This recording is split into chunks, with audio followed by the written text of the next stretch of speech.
Si vous vous rangez du côté du néocolonialisme, vous êtes nos adversaires. Que vous soyez blanc, que vous soyez noir, que vous soyez chrétien, musulman, juif, chinois, athée ou martien, si vous voulez le néocolonialisme, nous sommes vos adversaires, je le dis avec simplicité.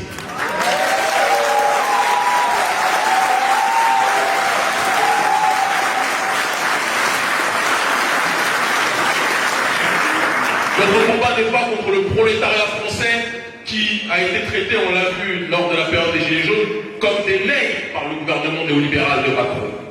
Bon, il y a nègres et nègres, parce que nous, c'est nègres plus une France. Ça, c'est sûr.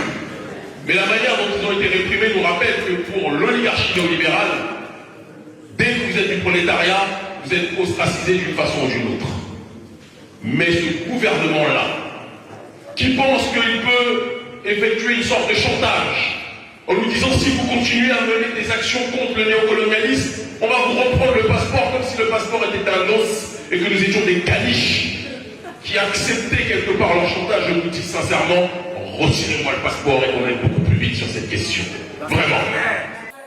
Il faut envoyer un message très lourd de sens, qui est que la France ne peut pas nous faire chanter et augmenter notre souffrance en nous privant de sa nationalité. C'est important pour le dire.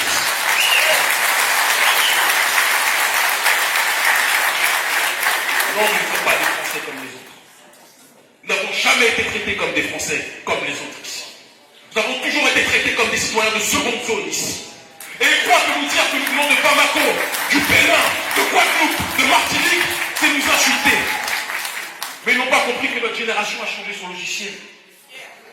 Et que là où vous pensiez nous insulter, en réalité vous nous élevez. Je suis très fier des Pays Noirs. Je suis très fier d'être Pays Noir. Je suis très fier d'être un Africain.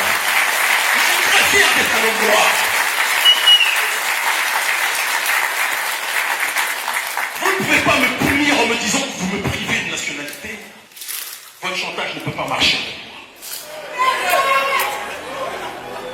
Ça, c'est le passeport.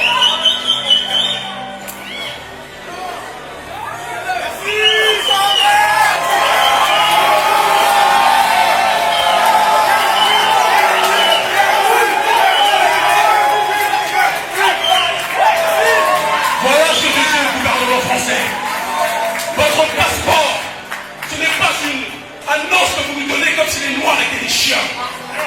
Je suis un homme noir libre. Je suis un Africain libre. Je suis un Béninois libre.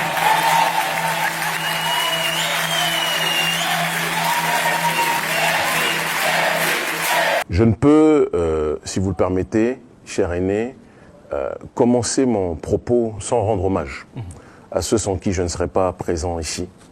En l'occurrence, le général Tiani, chef de l'État, dirigeant, président du CNSP, et les augustes membres du CNSP, qui, comprenant et ayant une acuité profonde en ce qui concerne la logique d'analyser les différents événements géopolitiques et géostratégiques, ont compris que la dernière dérive du système néocolonial, qui visait à tout faire pour faire taire les voix panafricanistes qui s'opposaient à son implantation sur notre continent, consistait à tout faire pour tenter de d'annihiler notre combat, de nous limiter dans nos déplacements et de tout faire pour nous censurer.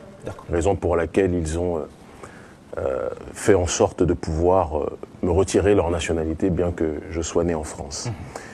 Et en réponse, en retour, la démarche du CNSP et du général Tiani est une démarche qui s'inscrit dans un paradigme historique. Cette démarche visant à m'octroyer le passeport diplomatique et la protection qui va avec, au moment où l'oligarchie occidentale veut tout faire pour nous faire taire, est un acte que la diaspora, que la nouvelle génération africaine n'oubliera pas de manière générale, et la jeunesse africaine dans son ensemble. Les autorités du CNSP sont dans une dynamique anti-impérialiste fondamentale, sont dans une logique panafricaniste fondamentale, et sont, à mon sens, dans une sorte de continuum de ce qui s'est fait dans l'histoire panafricaniste récente. J'en veux pour exemple, lorsque l'activiste panafricaniste Stockley Carmichael, devenu par la suite Kwame Touré, a été pourchassé, il était considéré comme l'un des leaders les plus noirs, les plus dangereux aux États-Unis et dans la diaspora africaine. Et il a été pourchassé par le FBI et la CIA. Le gouvernement américain l'avait ciblé. Qu'est-ce qui s'est passé? Il a été invité par les autorités ghanéennes, Kwame Nkrumah, et guinéennes, Sékou Touré. Et c'est d'ailleurs la raison pour laquelle Stokely Carmichael a pris le nom de Kwame pour Kwame Nkrumah et Touré pour Sékou Touré. Et il a eu ce passeport diplomatique qui lui a été octroyé pour qu'il puisse mener à un autre niveau ses activités. Et c'est un continuum, ce qui se fait à travers le combat que nous menons. Et ce passeport diplomatique, c'est pour nous permettre, comme me l'a dit le chef de l'État, de mener à un autre niveau notre combat panafricaniste. Et c'est quelque chose que nous n'oublierons. N'oublions pas que le Bénin est un pays d'indépendance. C'est un pays, c'était le pays du roi Béanzin. C'était le pays des Agodjé, ce qu'on appelle les Amazones. C'était le pays qui a montré aussi la dignité en ce qui concerne l'intégrité et la nécessité d'obtenir la souveraineté. Donc il y a une nouvelle génération qui prend ses responsabilités et je pense avec quelques autres l'incarner.